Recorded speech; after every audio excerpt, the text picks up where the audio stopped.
Bueno, buenas tardes. Nos toca esta vez grabar el videito de la formación número 9, ¿verdad? En esa oportunidad Giselle es la que va a responder a las preguntitas. Igual, animarles, esperando que todos estén bien, cuidándose, también esperanzados, ¿verdad? De que si nos cuidamos pronto vamos a poder volver, ¿verdad? Eso es lo que más queremos todos y todas, ¿verdad? Entonces, es un placer estar de vuelta con todos y todas ustedes y esperando que también hayan visto los videos anteriores, ¿verdad? Y les sea de mucha ayuda. Buenas tardes, ¿cómo están? Un placer de nuevo estar compartiendo con ustedes. Ojalá que realmente se estén cuidando a sus familias, a las personas cercanas, a todos los que queremos. Estamos pasando una situación muy difícil, ¿verdad? Una segunda ola. En este momento no podemos descuidarnos, es cuando más precauciones tenemos que tomar y es un llamado a preservar la vida, ¿verdad? No podemos poner otras cosas por delante, otros intereses por delante. En este momento es la vida misma la que está en juego. Entonces, precisamente, esa es nuestra responsabilidad, cuidarnos y cuidar a los demás. Hacer caso de las normas y de los requisitos que se nos pide, ¿verdad? De tomar la distancia, de las normas de higiene, de no salirse no es absolutamente necesario, especialmente los adultos mayores o las personas que tienen alto riesgo, los niños. Por favor, hagamos caso, porque de eso depende que esta situación mejore o empeore, y está en nuestras manos, ¿verdad? Bueno, como decía Marjorie, ya vamos por el video número 9 y esperamos de todo corazón que los videos anteriores les estén ayudando, les estén aclarando dudas o les estén reafirmando lo que ustedes ya han ido comprendiendo, ¿verdad? Solo recordarles que estas son sus propias respuestas. Entonces nosotros lo que vamos a hacer es leer las respuestas y vamos a ir como fortaleciendo la respuesta de lo que nosotros más o menos hemos ido aprendiendo también con ustedes, ¿verdad? En el camino. Entonces por eso nos verán leyendo, porque son las respuestas de ustedes, la síntesis que ustedes nos mandan y que hemos escogido para responder cada pregunta. Bueno, entonces si quieren empezamos. Así es. Bueno, la primera pregunta es, ¿a qué se refiere el Padre Manuel cuando habla sobre traficar con la ley en el contexto de Mateo? Ok, dice, en Mateo 23, en el capítulo 23, hay una gran dureza contra los fariseos porque se están desprendiendo de la sinagoga. Él nos recuerda que no hay que llamar a nadie padre, porque nadie puede tener la autoridad que tiene Jesús. Solo Jesús tiene esta autoridad. Solo Él es el maestro, solo Él es el pastor, solo Él es el líder. Esa es la enseñanza que está de fondo en este evangelio.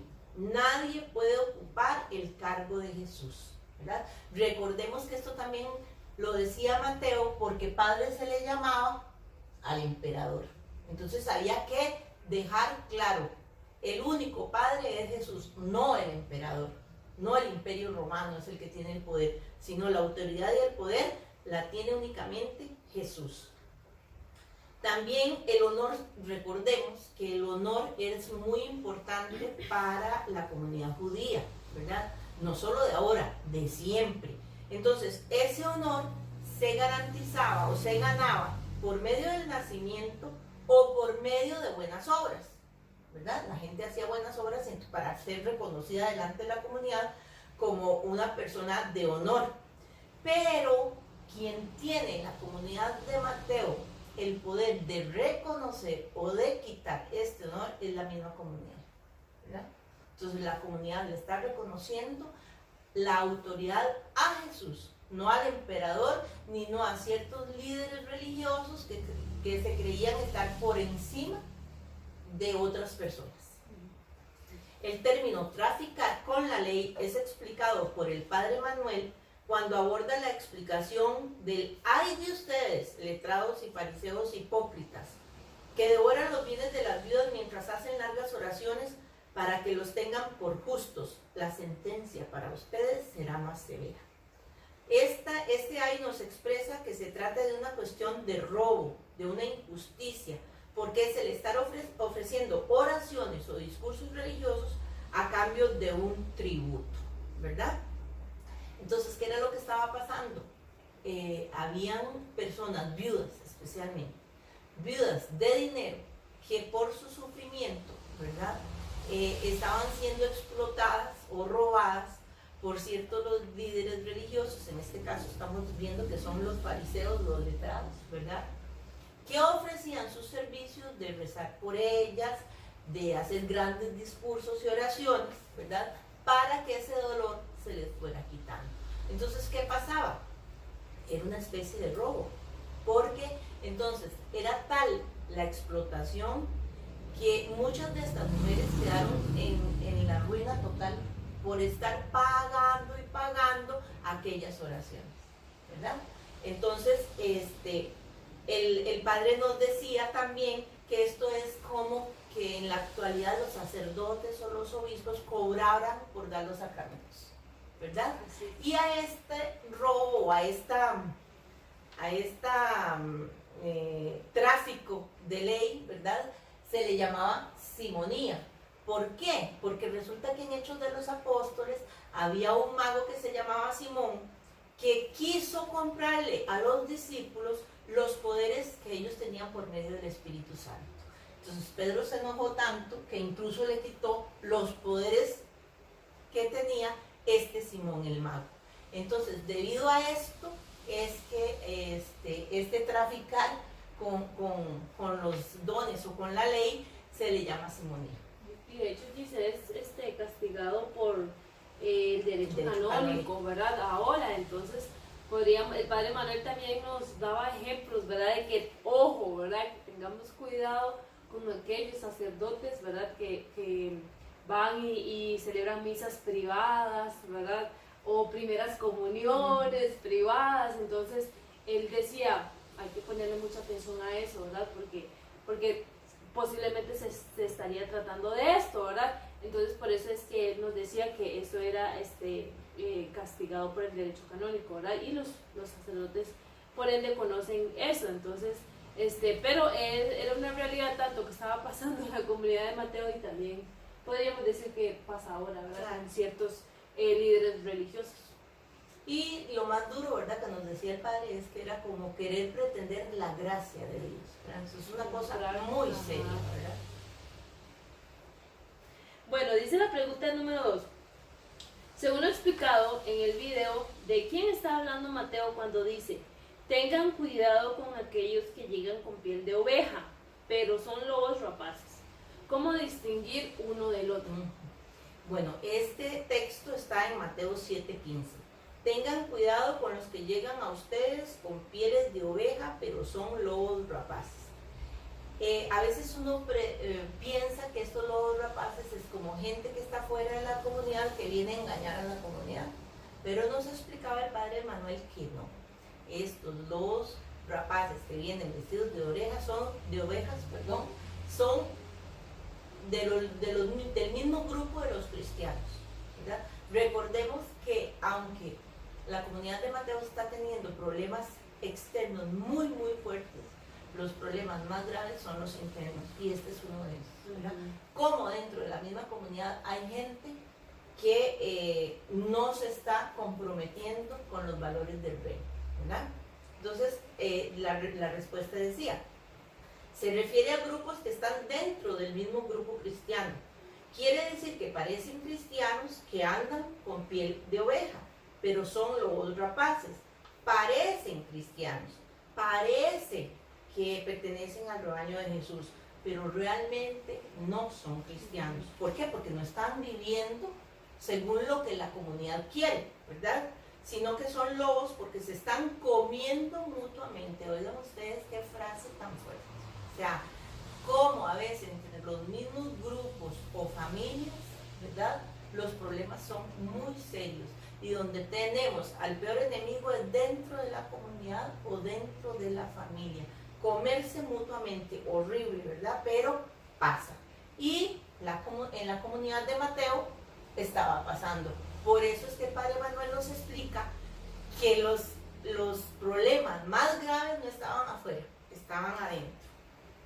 Y dice, aquí no se trata de aparentar, se trata de ser auténticas personas de fe. Ese estar vestido con piel de oveja es la gente que le gusta aparentar, ¿verdad? Que realmente no está comprometida, que realmente no está trabajando, que realmente no está aportando, pero que les gusta aparentar que sí, ¿verdad? Pero bueno, yo creo que muchas veces eso se nota, ¿verdad? Hasta con los mismos discursos, ¿verdad? Porque no es coherente entre lo que dice y lo que hace. Sí, y ahí, digamos, nada más para agregar algo, que muchas veces, ¿verdad? Este tipo de gente cree que engaña, ¿verdad? Engañará por un tiempo, ¿verdad? Pero no para toda la vida. Y lo más importante, los demás, la gente no es tonta, se da cuenta, ¿verdad? Entonces, esta gente cree que por siempre, ¿verdad? Pero no, llegará un momento en donde, ¿verdad? Son desenmascarados, ¿verdad? Y se les cae la piel de oveja. Exacto, y se va a descubrir, ¿verdad? Lo que verdaderamente, sus verdaderas intenciones, Sí, ¿verdad? claro. Que son buenas. Claro. Y entonces dice, ¿cuál es la única manera de distinguirlos? Por sus frutos, por sus obras a favor del prójimo. Por sus frutos los conocerán, eso dice el texto, ¿verdad? Porque el árbol bueno da frutos buenos y el árbol malo da frutos malos. La iglesia o la comunidad de Mateo debe dar buenos frutos, y no solo de la Mateo, las de nosotros, ¿verdad? Nuestra iglesia como tal, nuestros grupos tienen que dar buenos frutos. Debe hacer fructificar los dones recibidos y no enterrarlos por miedo o por vagancia. Y esto es otra cosa que solemos ver en nuestros grupos, ¿verdad? Porque me da miedo, no, porque estoy en un proceso, no, porque hay gente que tiene 7 años de estar en un proceso y nunca, ¿verdad? No toma la decisión, y hay que tomarla, porque si usted no se tira al agua, nunca va a aprender a nadar, ¿verdad? Entonces hay que comprometerse, hay que hacer, ¿verdad? Que era lo que estaba pasando seguramente en la comunidad de Mateo. Muchos que se estaban haciendo a un lado para que hicieran otros, para que se comprometieran otros, ¿verdad? Esos son los que andan con piel de oveja. Pero al final, como decía Marjorie, los frutos son los que hablan. La gente se da cuenta quién está trabajando y quién no, quién está aportando y quién no, ¿verdad? Tarde o temprano, la verdad siempre sale a la luz. Ok, sigamos. Ok, dice la número 3. ¿Por qué el Señor no nos reconoce cuando le llamamos Señor, Señor? ¿Qué debemos hacer para ser reconocidos por Jesús? Ok. Esta pregunta se aborda en el texto de Mateo 7:21 y está relacionada con los verdaderos discípulos. No todo el que me diga Señor, Señor entrará en la casa de mi Padre, porque aquel día vendrán muchos diciendo Señor, Señor, y yo les diré que no los conozco. Pero esos dirán, ¿cómo que no nos conoces? Si hemos hecho milagros en tu nombre, hemos profetizado en tu nombre, hemos expulsado en tu nombre. Y yo les diré, pues no les conozco, porque no han obrado con justicia. Entonces podrá también haber mucha gente que dice que está haciendo muchas cosas, pero si no lo está haciendo con justicia, de nada vale, ¿verdad? Entonces dice Mateo que no los conoce porque no han obrado con justicia y por eso los rechaza. Esto es un ejemplo de la polémica intracomunitaria que se estaba viviendo. Debemos obrar con justicia siempre, porque es la única habilidad que pone al ser humano en buena relación con Dios, ¿verdad? Recordemos que volvemos a lo mismo. A nivel comunitario, a nivel interno, estaban teniendo muchísimos problemas, estaban divididos, ¿verdad? Es valioso recordar que el tema de la justicia en Mateo es muy importante. Eso lo hemos venido repitiendo muchísimas veces. Se nos tiene que ir quedando, ¿verdad? Aparece desde el primer capítulo con José. ¿Se acuerdan? José, la persona justa.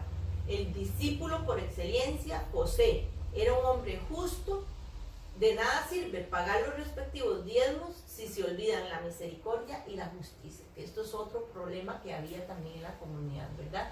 Recordemos que la comunidad está muy apegada a los ritos judíos. Entonces el cumplir con las normas y con las leyes. Y se habían centrado en eso y se les ha olvidado la dignidad de la persona y el actuar con misericordia y con justicia.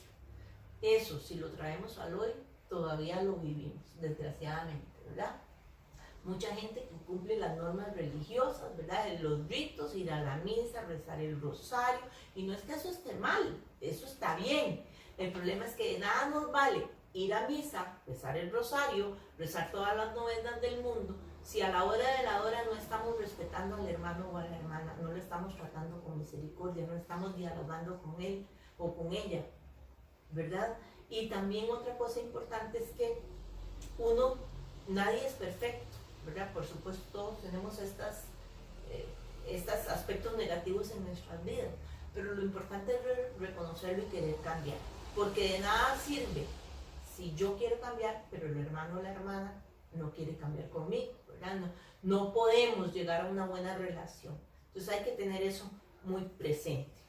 Dice, la justicia de Dios trabaja de manera de que Jesús es la única persona que puede poner en buena relación a la humanidad con Dios, porque estábamos separados por la ley, estábamos perdidos, pero por el hecho de la fe de Jesús con Dios, que pone a la humanidad otra vez en buenas relaciones, y estas buenas relaciones se expresan en la justicia de Dios.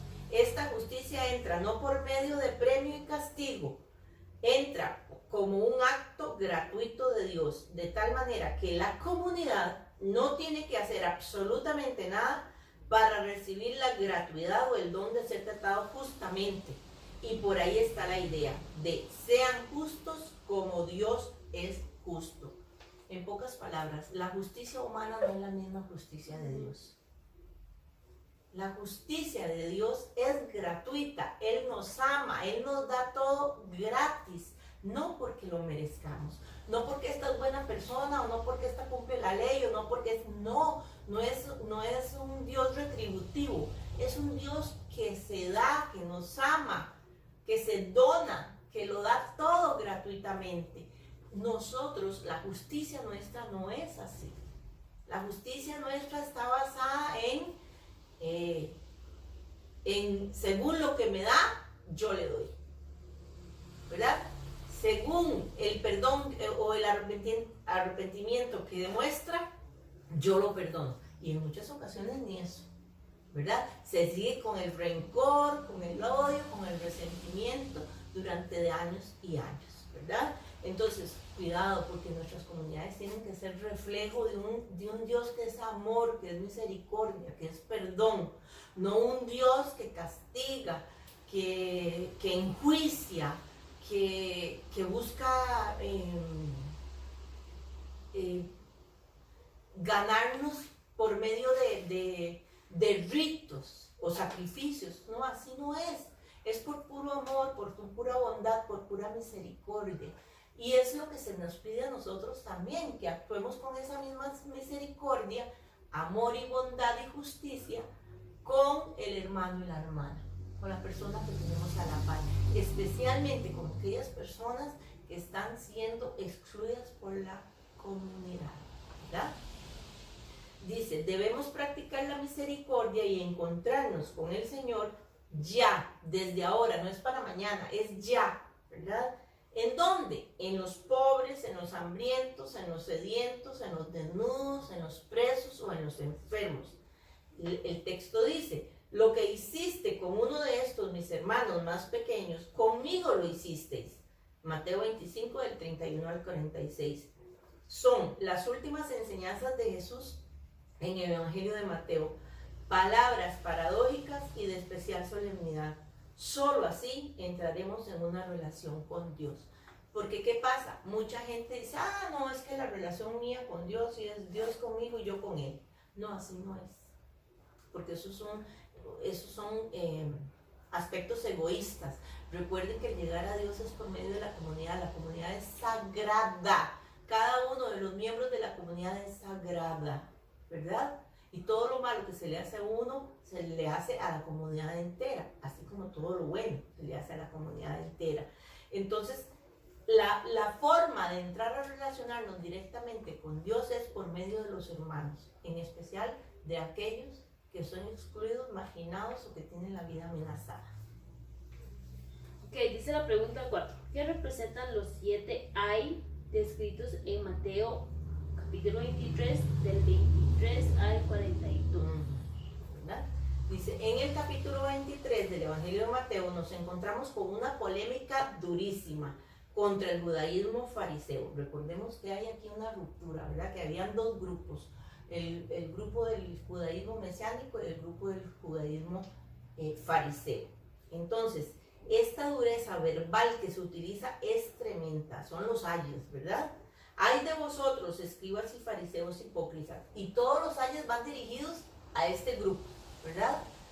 Escribas y fariseos hipócritas, ay de vosotros, guías ciegos. Es algo que te deja realmente perplejo. ¿Cómo es posible que Jesús, que habla con esa bondad en el Sermón del Monte, se exprese en el capítulo 23 con semejante dureza? ¿Verdad? Todos estos ay de ustedes, no son bendiciones, son maldiciones. Esto es un género muy querido en la Biblia. La bendición es parte de la misma moneda de la maldición. Si no se camina en justicia y en verdad, en lugar de venir la bendición, se convierte en una maldición, en un ay de ti. Pero recuerden que aquí lo importante es que la maldición no la está haciendo Dios. La maldición está en nuestras manos, porque el problema es que cuando no actuamos con justicia o actuamos sabiendo que estamos haciendo las cosas mal, lo que estamos haciendo tarde o temprano va a tener consecuencias en nuestras vidas negativas, ¿verdad? Y vamos a arrastrar a mucha gente con nosotros. Entonces la maldición no la está mandando Dios, la maldición nos la estamos adquiriendo nosotros mismos al tomar malas decisiones. Me estoy explicando, ¿verdad? Es consecuencias de malas decisiones. En este caso, el problema era directamente con los fariseos y con los letrados, ¿verdad? Que son las personas que debieron de haber velado por aquellas otras, por los pobres, por los marginados. Ellos eran los guías del pueblo y están utilizando su conocimiento, su poder, su puesto para manipular a las personas, ¿verdad? Entonces, dice, el ay es muy fuerte. Es una maldición directa. Por eso en un texto bíblico aparece, váyanse ustedes malditos al fuego eterno. O sea, que la persona que toma malas decisiones y que van en contra del proyecto de Jesús no pueden tener cabida en este proyecto. Y también es una autoexclusión. No es que Dios los excluye, es que uno con sus acciones se excluye inmediatamente del proyecto de Jesús. ¿Verdad? Eso lo tenemos que tener muy claro. Todos estos prácticamente están hablando de que la comunidad de Mateo tiene graves problemas internos, ya lo hemos visto. Y en este capítulo 23 se representan estos problemas internos porque posiblemente se están desprendiendo del judaísmo y les está costando. Se proyectan las polémicas de la comunidad de Mateo en los años 80, que está sosteniendo con el judaísmo fariseo de su tiempo. Todos sabemos que los conflictos más graves y duros suelen normalmente tenerse con los que tenemos más cerca, ¿verdad? Aquí cabe recordar por qué se está teniendo esta problemática, porque recuerden lo del concilio de Yamnia, ¿verdad? Aquella reunión que tuvieron los fariseos, ¿por qué? Porque habían destruido el templo. Y al no quedar templo se tuvieron que hacer estrictos en la ley. Entonces a aquellos judíos que habían estado compartiendo con las comunidades cristianas los domingos y los sábados iban al culto judío, ¿verdad? Los ritos judíos, se les pidió que tomaran una decisión. O se quedaban en la comunidad cristiana y no volvían a ser recibidos con los judíos perdían el honor, recuerden, ¿verdad? Porque uno tenía honor, depende de la familia a la que perteneciera. Y al no tener familia, ser rechazado por la familia, ser rechazado por la sinagoga, ser rechazado por toda la comunidad judía, iban a tener que empezar en una comunidad donde su futuro era totalmente incierto, estaban siendo perseguidos. Ya esto lo tenemos que ir manejando muy bien, ¿verdad? Entonces, es en esta época, es a raíz de esta situación que se están provocando o están naciendo estos conflictos, ese rompimiento con el judaísmo, ¿verdad? En este momento el judaísmo fariseo y el judaísmo mesiánico de Mateo se están disputando una herencia común. Era el problema que había en la comunidad, ¿verdad? Este conflicto entre judíos se da porque la comunidad de Mateo no ha roto del todo con el judaísmo, se considera perteneciente a Israel y no ha perdido la esperanza de ganar a su pueblo para la forma del judaísmo y reformularlo a la luz de la fe que Jesús propone.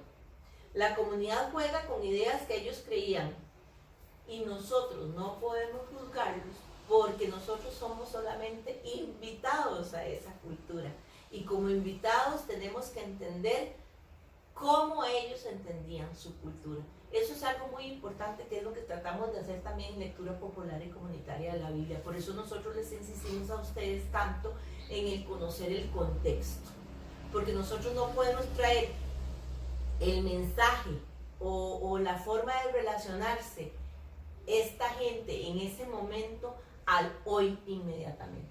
Primero tenemos que entender cómo vivían, cuáles eran sus formas de vida, ¿verdad? Para poder entender cuál era su cultura, sus costumbres, sus ritos, ¿verdad? No es lo mismo el matrimonio en aquella época que el matrimonio ahora. No es lo mismo el divorcio en aquella época que el divorcio que nosotros conocemos hoy. Entonces, primero hay que tener conocimiento del contexto para que ese mensaje nos pueda iluminar el hoy. Ok, dice la pregunta número 5. De acuerdo con lo indicado por el Padre Manuel, ¿cómo podemos ser buenos discípulos de Jesús? Para Mateo, ser cristiano es ser discípulo de Jesús. O sea, usted no podía ser cristiano sin ser discípulo de Jesús. Va unido, ¿verdad? Por eso dice, id y hacer discípulos de todas las gentes. El concepto clave en el Evangelio de Mateo es ser discípulo. Es muy característico de su teología. Y aquí se nos presentaban dos características importantes que se necesita para ser discípulo. Y aquí queríamos hablar un poquito de esto, porque resulta que eran dos características. Y la mayoría de ustedes se centró solo en una. Entonces a veces no nos concentramos mucho en la pregunta, ¿verdad? Entonces la invitación es a tratar de leer bien la pregunta para poder contestar de la mejor manera. La mayoría de ustedes pusieron solamente la primera característica y las dos son importantes porque las dos forman parte de lo que es ser un buen discípulo o discípula de Jesús. La primera era comprender las palabras de Jesús. Esa fue la que casi todos contestaron, ¿verdad? Entonces, ¿por qué esto es importante? Dice en el capítulo 13, versículo 23, la parábola del sembrador dice que la semilla que cae en buen terreno es la de quienes comprenden la palabra y por eso dan buenos frutos. Y esto es importantísimo aquí también recalcarlo, porque esta frase de comprenden la palabra solo está en el Evangelio de Mateo, ¿verdad? Para él es importante comprender las palabras de Jesús. El discípulo tiene que comprender, porque si no comprende, ¿cómo va a transmitir? Si no conoce lo que Jesús es y lo que Jesús dice, ¿qué va a transmitir? ¿Verdad? Entonces, por eso es importante. El discípulo tiene que comprender para poder transmitir. No puede transmitir lo que cree o lo que él piensa. No, de eso no se trata. Hay que transmitir lo que Jesús quería, lo que Jesús transmitió. Y eso también uno lo suele ver en los grupos, ¿verdad? Que son mis criterios, lo que yo pienso. No es que yo con esto lo que comprendí, no. Es lo que Jesús quiere que nosotros comprendamos, ¿verdad? Lo que Jesús nos transmitió tanto a los discípulos o a la comunidad de Mateo como a nosotros hoy. Por eso aquí retomo nuevamente las palabras de la importancia de lo que es la lectura popular y comunitaria de la Biblia.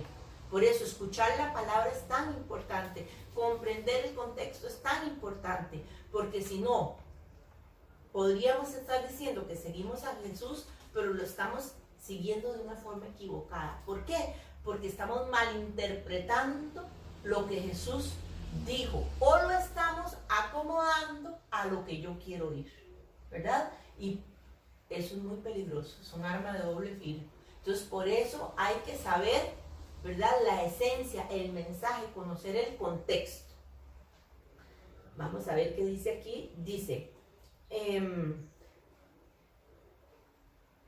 debemos comprender quién es Jesús, cómo fue su vida, cómo lo mataron, qué es ser discípulo o discípula de Jesús, comprender por qué nos hemos adherido a su seguimiento, saber cuáles son los requisitos que implica seguir a Jesús. No solamente decir Señor, Señor, sino hay que hacer la voluntad de Dios.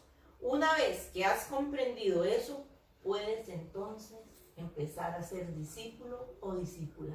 Mientras tanto, podemos ser discípulos o discípulas falsas, ir por el camino equivocado y con el mensaje equivocado.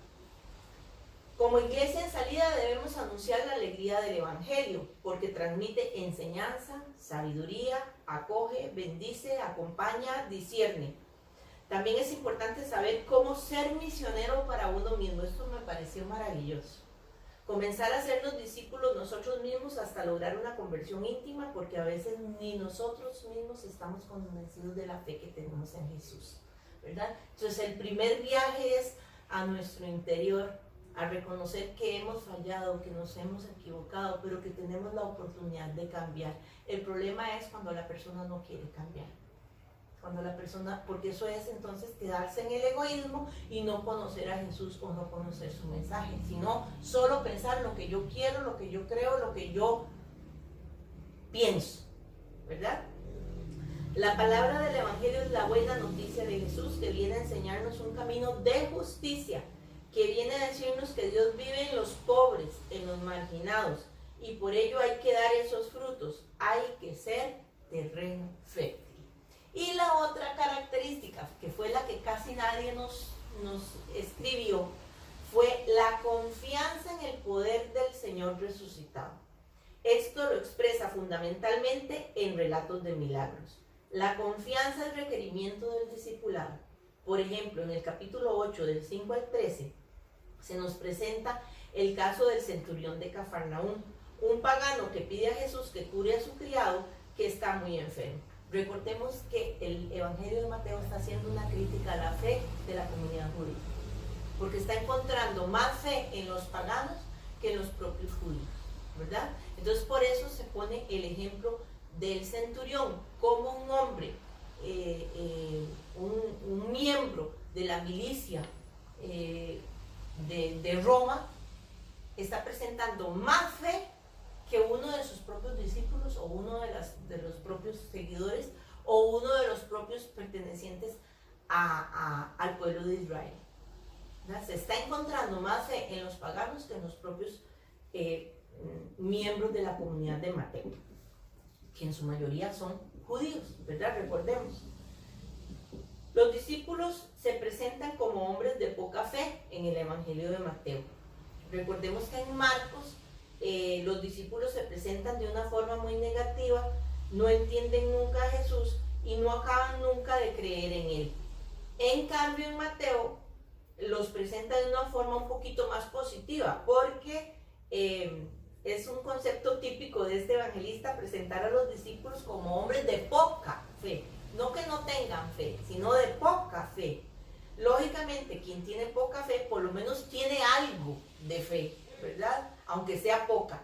Y es lógico que por esa poca fe, en momentos dude o se dificulte o se vacile su confianza en Dios o su confianza en Jesús y se hunda, ¿verdad? Como en el caso de Pedro cuando se hundió en las aguas, ¿verdad? Hay que tener confianza en que la misión no depende de uno. Hay que tener la fe y la certeza de que Dios va trabajando. Dios va en cada proceso individual. La palabra no te deja indiferente. Se puede medir solo por las obras, porque quien dice que conoce a Dios y no tiene obras es un mentiroso. Recordemos que la justicia se debe entender como la entiende Dios, no como la entendemos nosotros. Y no es por méritos propios, sino porque Dios nos la dio gratuitamente. Eso es la justicia de Dios. Eso no significa que uno pueda hacer como quiera, que pueda hacer lo que le dé la gana, ¿verdad? Tampoco, ¿verdad? Porque eso ya sería otra cosa, sería libertinaje. Porque ahora en la justicia de Dios tenemos que vivir o reorientar nuestra vida de acuerdo a esos principios que Dios nos ha regalado. O sea, si Dios te ha amado gratuitamente, tenemos que amar gratuitamente a la otra persona. Si Dios gratuitamente te ha tratado con benevolencia, con misericordia, nosotros como personas agradecidas de este don que Dios nos ha regalado, tenemos que tratar con benevolencia, misericordia y justicia a los demás. Cosa que no es fácil, pero es lo que se nos pide. Y seguramente vamos a fallar muchas veces, pero la idea es reconocerlo y volverlo a intentar, ¿verdad? Sí, que de hecho, en línea de ese tema, el padre Manuel lo explica en otras parábolas, ¿verdad? De hecho, da comparaciones, pero es unido a eso, a la misericordia y el ser justo, porque digamos, si estas comunidades estaban viendo la misericordia de Dios presente, ¿cómo era posible, verdad, que ellos no estuvieran dando ejemplos de eso, verdad? Y que más bien estuvieran haciendo lo contrario. Entonces, también Mateo, por medio de otras palabras que las vamos a ver más adelante, y que nos la explica el padre Manuel también, vamos a ver que también ahí es un gran mensaje que le da a la comunidad, y trayéndolo nosotros al hoy también es lo mismo, ¿verdad? Porque muchas veces creemos que en eso, ¿verdad? De que por mis cosas buenas que hago, ¿verdad? Es porque Dios, digamos, así me tiene que dar, ¿verdad? Y aquellos que hacen cosas malas, de ahí, es porque están haciendo cosas malas, por eso Dios les da cosas malas, ¿verdad? Entonces, es no ver, digamos, que la misericordia y la justicia de Dios está en todos y en todas. Y trabaja de manera totalmente diferente a la justicia nuestra, ¿verdad? No podemos compararla, al contrario, somos nosotros los que tenemos que ver cómo llegamos a reflejar esa justicia, que es la que Dios quiere, esa misericordia, ¿verdad?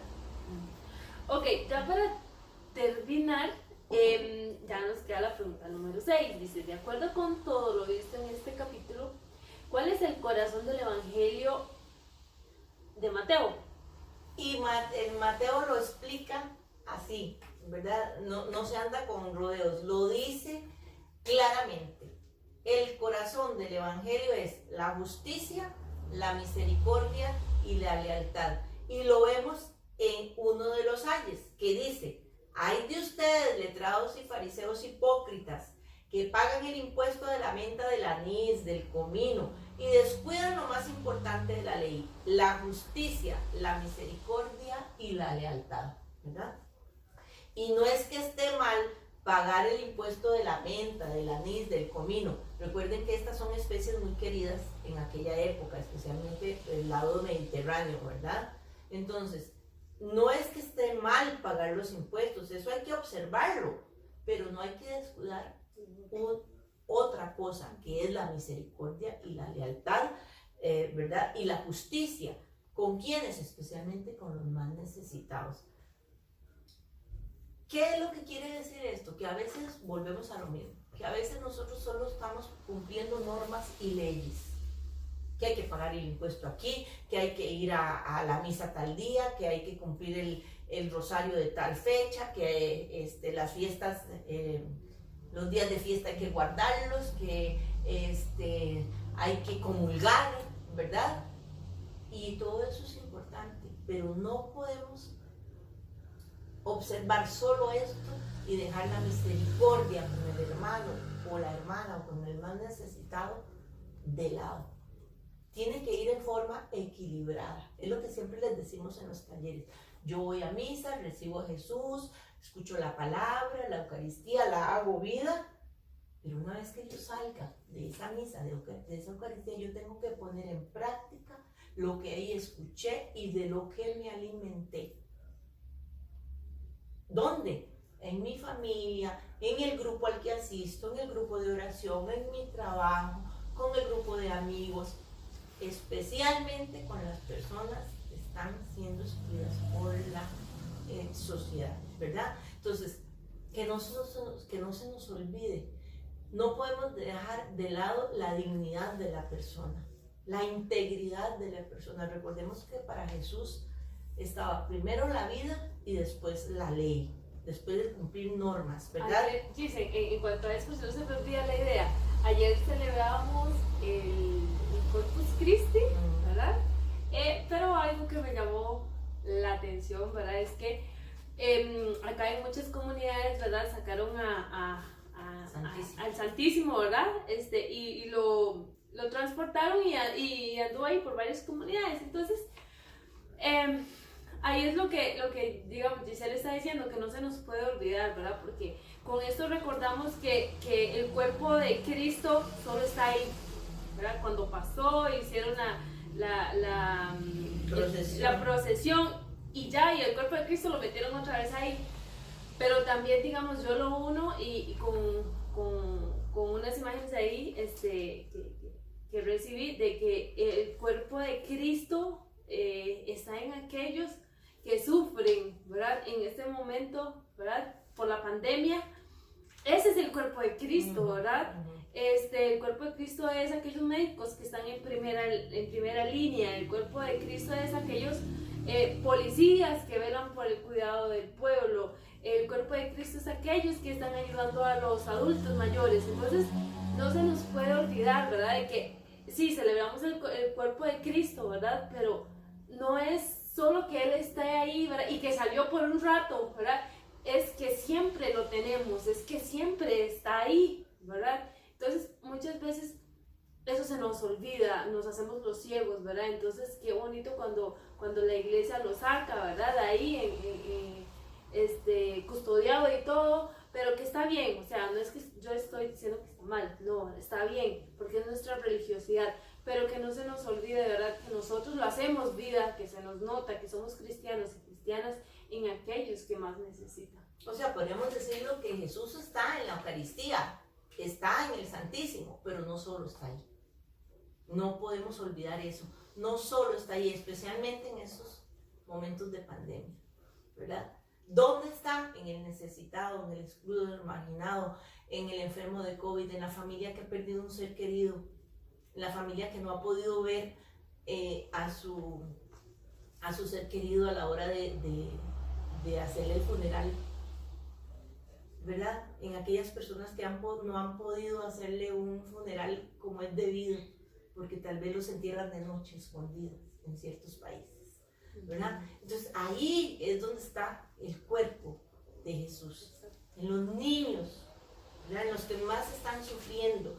Y recordemos aquí algo muy importante: Jesús no viene a abolir la ley, ¿verdad? No es que la ley esté mal, no, pero sí la hemos manipulado y la hemos puesto incluso encima de la vida del ser humano, y eso es lo que está mal, ¿verdad?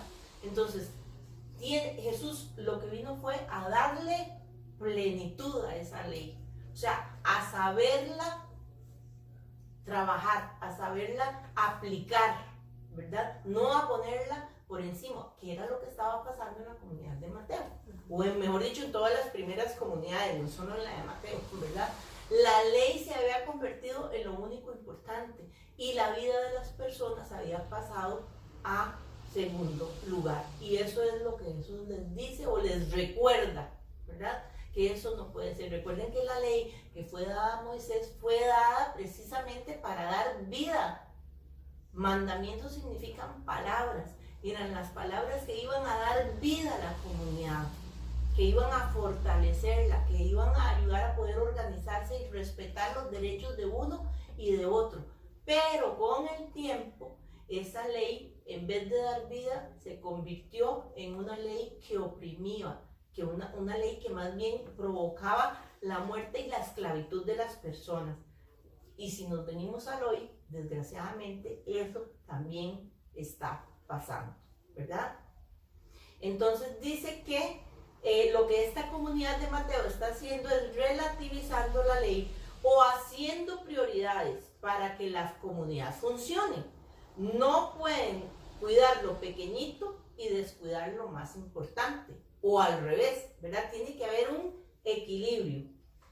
No pueden haber guías ciegos que cuidan el mosquito, pero se tragan el camello. Recuerden que aquello también lo dijo Jesús, ¿verdad? Entonces a veces nos fijamos en las cosas muy pequeñitas, no, que eso no puede ser, porque vea, el mantel está torcido cuando en las misas, ¿verdad? Ay no, lo primero es las flores, y nos quedamos en esas cosas que son casi que superficiales, y lo realmente importante no lo estamos viviendo como tenemos que vivir, que es escuchar la palabra y hacer la vida, recibir la Eucaristía y hacer la vida cuando salga de la misa. Ahora es donde tengo que poner en práctica todas las obras de misericordia o las bienaventuranzas, ¿verdad?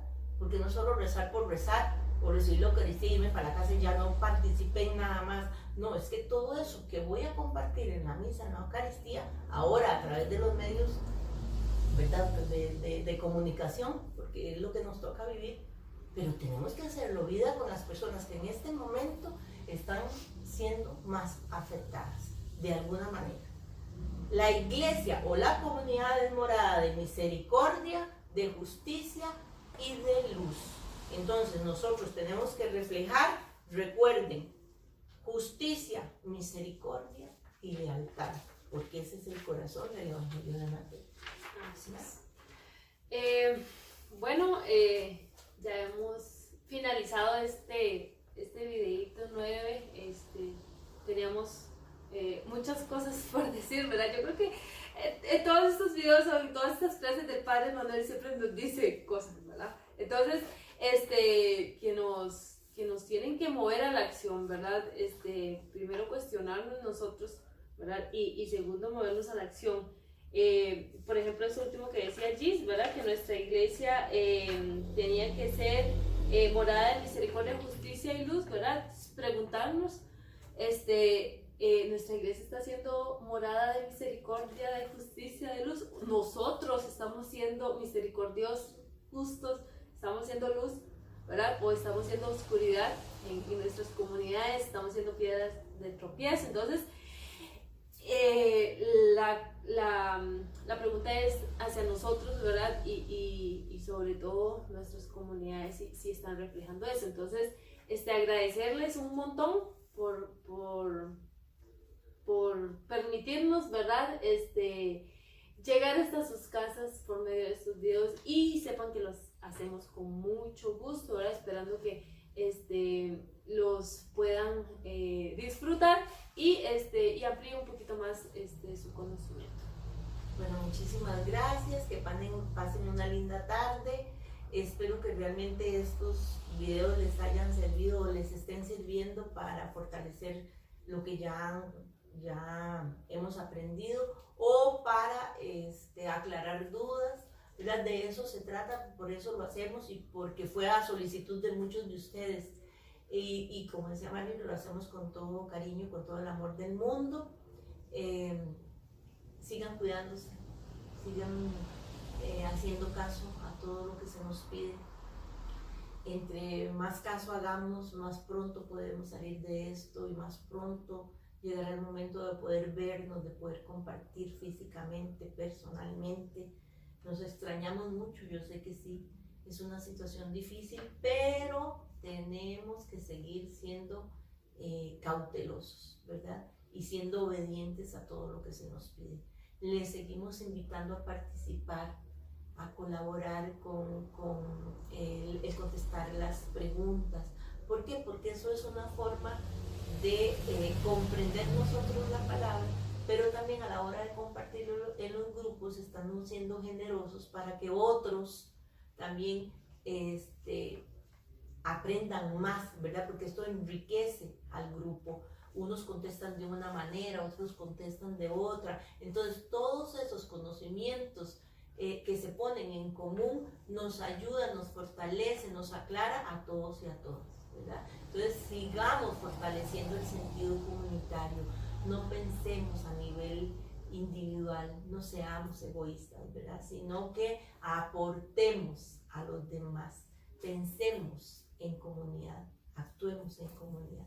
Espero que estén bien, les deseamos una bonita tarde, una linda semana, que Dios los bendiga y nos vemos pronto. Chao. Abrazos.